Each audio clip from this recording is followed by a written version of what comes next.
Kim Chiu, mas pinipiling magpasalamat, hindi magtanim ng galit at sama ng loob.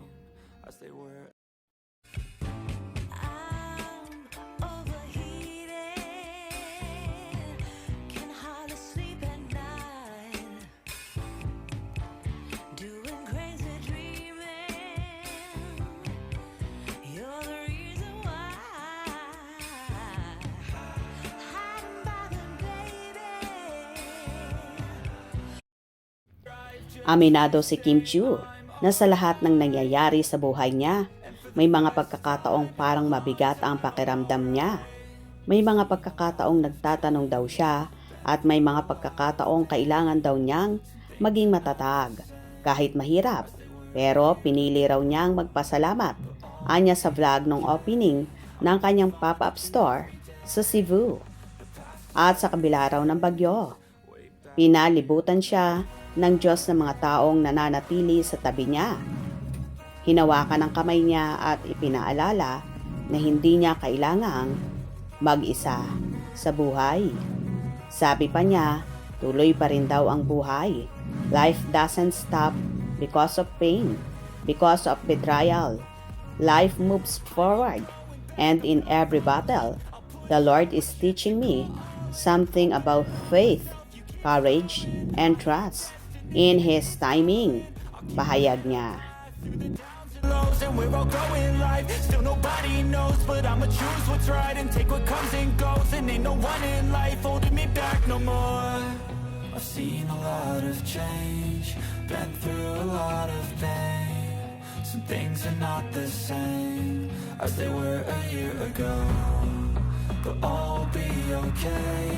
I move on each and every day. The past is where it stays, way back a year ago.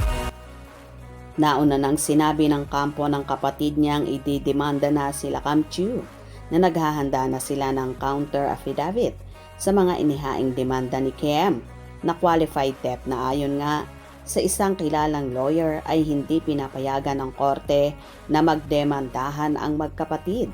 Samantala, iniipon na di umano na mga abogado nila Kambini Chiu ang mga lumalabas at nagkakalat na mga hindi totoong balita tungkol sa idinimandang kapatid ni Kim Chiu. Ayon sa source, gagamitin di umano yon ng mga lawyer sa posibleng charges sa mga nagsusulat nito at nagpapakalat ng intrigang walang katotohanan at base lang daw sa mga hearsay lang.